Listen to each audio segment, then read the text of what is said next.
Since purchasing the内湖grounds in 1997, Tzu Chi has not made any modifications to the land or the buildings on it. Now that the metal sheds that were originally there are in need of a replacement, Tzu Chi hopes to use this opportunity to overhaul the land and restore greenery to this part of内湖.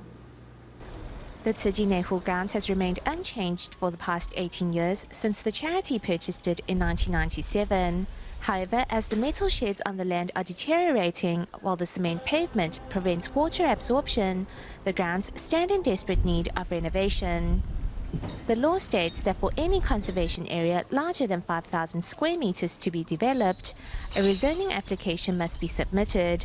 But public opinion varies on how Tzu Chi should go about such renovation, with some suggesting the restoration of the lake that was originally there.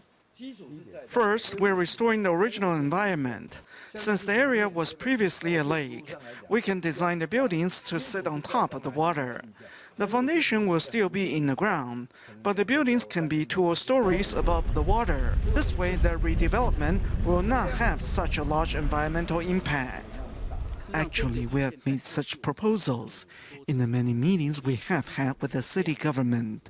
The conclusion from the meetings was we just had to follow the procedures as laid down by the government.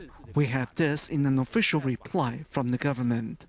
Though legally we were allowed to do so, we decided not to elevate the buildings. When Tzu Chi first bought this land in 1997, it was already well developed. On the northern plot, there were asphalt surface and metal sheds.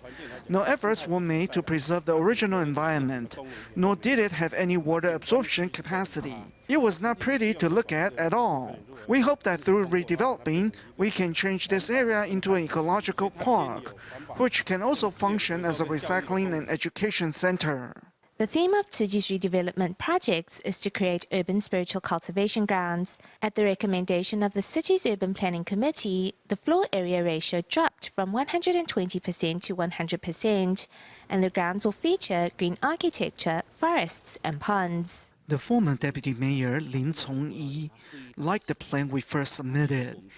He felt that we had been successful in incorporating the restoration of the original scenery into our design. Later, when we submitted a revised plan, we even removed the colonnade to make room for more vegetation.